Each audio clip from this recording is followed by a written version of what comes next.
A few weeks ago, I made a D&D 5th edition character creation guide in which we created a Drow rogue. But I didn't just create the character, I also went over to HeroForge.com and designed a custom miniature for this character. HeroForge shipped it to my house, and today I'm going to be sharing some basic tips and techniques for painting miniatures as we paint up this Drow rogue. Let's get to it.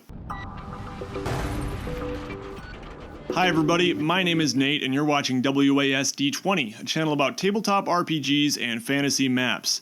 In today's video we're going to get to know my D&D character a little bit better. This is Zed, my Drow rogue who prowls the mean streets of Baldur's Gate in our Descent into Avernus campaign. So before we get down to painting him, I should note that HeroForge is sponsoring this video. I want to thank them so much for their support of my channel. If you're not familiar with HeroForge, you definitely need to check it out. It is so much fun just going over to their website and messing around with their character builder because there are just oodles of options, gear and clothing and poses and mounts and all kinds of things. It's so much fun. After designing your character, you can purchase physical miniatures and they'll ship them to your house, or you can purchase the STL files. But the best news of all is that now through December 2nd, they are having a Black Friday and Cyber Monday sale. And if you use the code WASD20 at checkout, you will get $5 off a physical miniature. In my experience, they don't go on sale all that often, so I definitely recommend you take advantage of it. Go check it out right now at HeroForge.com.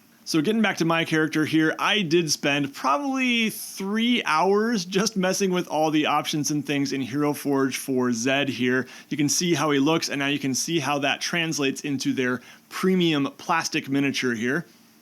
So yeah, it's a pretty great looking miniature already, but obviously will look even better when we add some paint. Alright, so one of the things you're not seeing on camera here is I did give it a bit of a rinse in some warm soapy water, get rid of any manufacturing residue as well as my own oily fingerprints, and then I put a coat of Vallejo surface primer on it. Don't be too picky about what kind of primer you choose, but talk to your local hobby shop and they can give you some good suggestions. If you do want to buy this one, I'll put an Amazon link down below. I recommend it. The brush that I'm using today is a Winsor & Newton Series 7, and these are super expensive brushes and you can definitely get away with using much less. One important principle of painting miniatures is starting from the inside out. You always want to start with those surfaces that are kind of more deeply buried and recessed and almost covered up, and then work your way out. So I'm starting with his face underneath his hood, because if I paint his hood first, it might be hard for me to paint the face without painting over what I just did on the hood. And for paint, you can absolutely use like cheap craft paint. It works pretty decently, but for me, I usually use Vallejo paint, and this one I'm mixing a little Citadel for a grayish blue.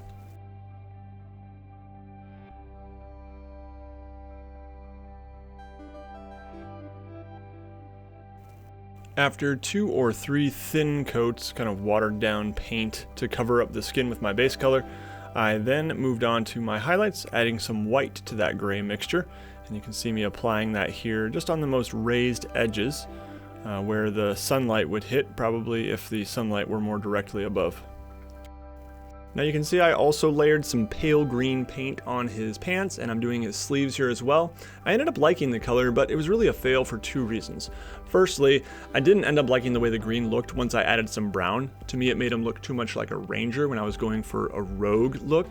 And secondly, that knee is sticking out a lot, and I kept getting other paint over it over and over again. That whole inside out thing, right? Now when you're designing a mini on HeroForge, it's really easy to make lots of hard to reach areas because you have so much freedom and customization, but be a little bit careful with that. The underside of his cloak, the backside of his pants, was really challenging to reach. For his armor here, I ended up going with Game Color Heavy Gold Brown. It's an extra opaque paint, and I thinned it out quite a bit, so it did take, I think, 2 or 3 coats to really get it covered well. And it's a bit bright, but you'll see how I can tone it down a bit later here. After doing that all over the armor, I moved on to dark flesh tone for the rest of the leather. Get a little contrast from some lighter leather and some darker leather. After 2 thin coats of the dark flesh tone, I decided to go back to the armor, which was now dry, with some Agrax Earthshade. Now this is what I was talking about before in terms of toning it down. Normally you're going to use a shade because you want to bring more definition, and you can definitely see it does that. It's a night and day difference. This stuff is magic in a bottle. It brings out the detail and sinks into the recesses, which is really nice. But for me, I am covering the entire surface and try not to let it pool too much, but just applying a thin layer over the whole surface so I can kind of tone down that heavy gold brown. And I actually ended up doing 2 coats, which is pretty rare for me, but I just wasn't happy with how bright it was still. After my wash was totally dry, I did go back in with some heavy gold brown, toned down a bit with some darker color, and just kind of cleaned up some of the more raised areas that I thought might have a bit of highlight here. And I'm kind of just scratching on some paint. I want to give it kind of a worn leather look while hitting the raised edges. I then went with my dark flesh tone and decided to do his chest strap going diagonally across his armor, and I also went back and did some highlights over the quiver and coin purse.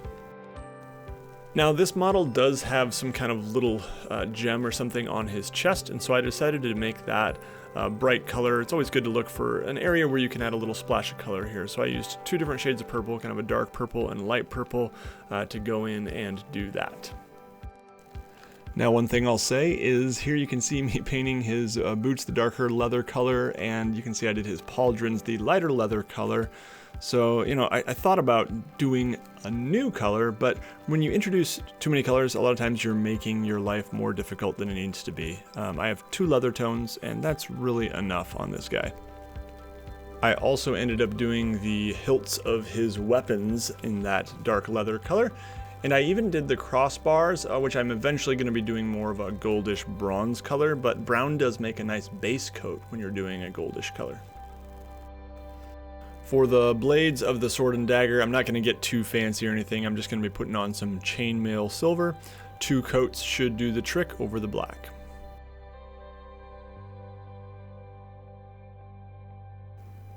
While the first coat was drying, I went ahead with the gold. I think I did mix in a little bit of brown to darken it up, and went over the crossbar and also the pommel of each blade.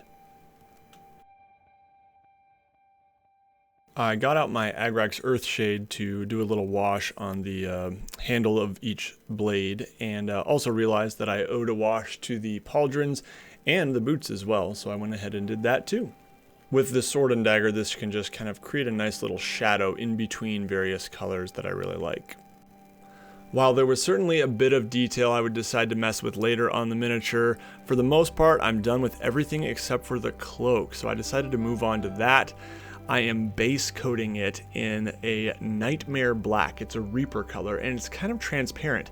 What my vision was for the cloak was to make it kind of black, kind of blue, almost like how Batman's cloak often looks in the comic books when it's kind of that dark blue. That was kind of my inspiration here. Because the paint is kind of transparent, a couple coats of this will show through a lot of the black, which is what I want for a really deep base. You can see on this miniature, for example, the difference between an area I had base coated with gray and an area I had base coated with black, and just how much one coat of this paint shows through. Now, up until this point, I haven't really been showing off much of highlights and shadows. I've been showing, how to use a shade and things like that, but I've been saving most of that discussion for when we get to the cloak here, because it's a nice big surface where we can really see that happening, those thin layers that kind of build up the highlights and retain some shadows. And actually, while I'm waiting for my cloak base coat to dry, you can see me doing some highlighting on the leather here. So I actually just took a little bit of tan and mixed it in with my dark flesh tone and went over some of the edges of the boots and the chest strap. And I'm just building up with very thin layers of paint, and I can always add more of the same color of paint, but it will slowly get less and less transparent over time, and I'll be covering smaller and smaller areas. Now you can go as crazy as you want with this, but for me, on an area like the boots or the chest strap here, I'll probably only do 1 or 2 layers of highlight, whereas on a much larger area like the cloak, I will probably do 5 or 6 layers. So now that my cloak base coat is dry, I'm going to be starting the highlighting process. I'm going to be mixing some of this Prussian blue in with my Nightmare Black, just a little bit, and you can see how thin it is here. It's going to be very transparent. So I'm going to start by covering about 80% of the existing surface area with this highlight. I'm focusing that paint on the upper part of each of the folds here and trying to leave the deeper recesses the existing Nightmare Black.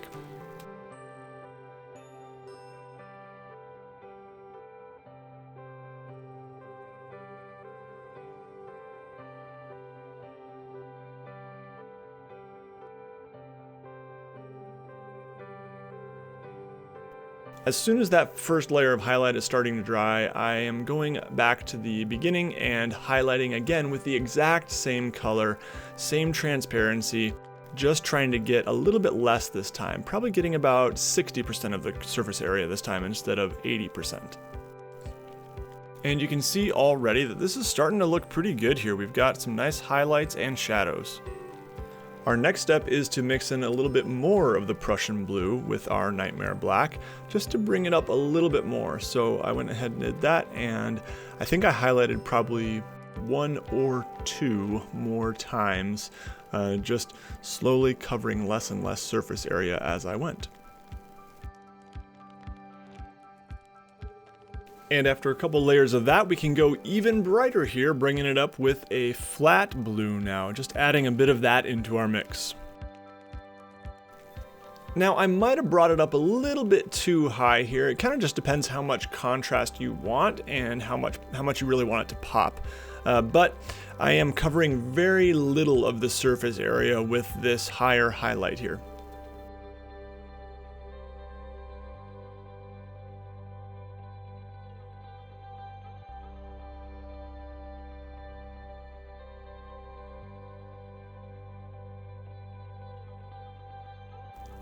So in the end here, I wasn't thrilled with that last highlight. I thought that it was a little too bright and didn't quite blend well enough with the rest of the cloak. So I came up with a solution, and that is adding a blue glaze to kind of help things blend together a little bit. So I mixed in some Vallejo glaze medium with sort of a mid-tone blue that I had used on the cloak and applied a thin layer over it, and that just is really transparent but kind of tinting everything bluish and muting those high highlights a little bit.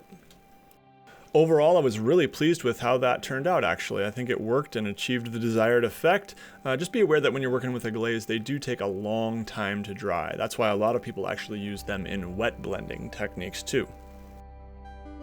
So as I mentioned earlier, I wasn't in love with the green pants and sleeves, so I decided to cover them up with a dark gray. This is a little bit darker than the skin tone. And what I'm going to be doing here as well is applying a black wash to the pants, sleeves, as well as the skin, because I realized, I really need a little more definition in the skin, especially the face, and I think it did help a lot. So I used Nuln Oil, which is a black Citadel wash.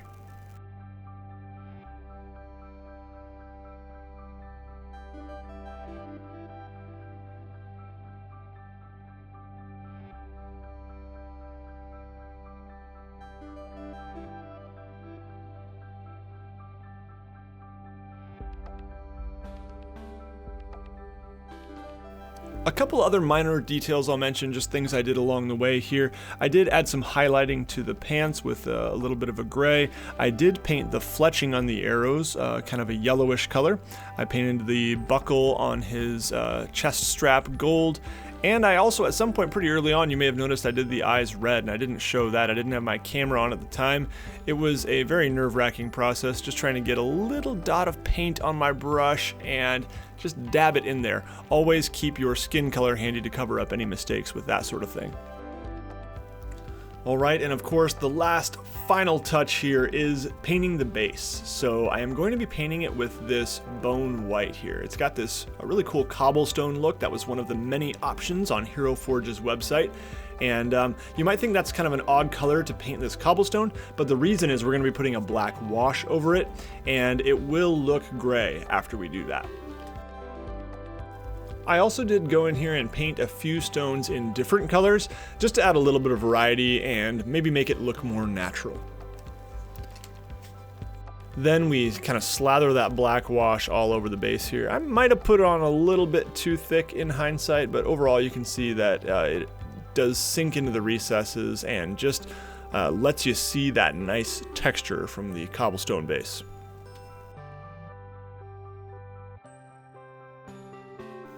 Alright, that is going to do it for our Drow Rogue. All in all, I think it probably took me about 2 hours, though there was a lot of kind of hemming and hawing about different color schemes and all that. If you have any comments or questions, please leave those down below. I always love to hear from you. I want to thank Hero Forge once again for sponsoring this video. Check out their Black Friday sale going on right now. And of course, thank you to my patrons for their amazing support. Patrons are people who support this channel on a monthly basis. I could not do what I do without them. And you can go check it out and learn more at patreon.com/WASD20. There's even some pretty cool rewards. All right, that's all for this one, everybody. Take care. You'll see me again very soon.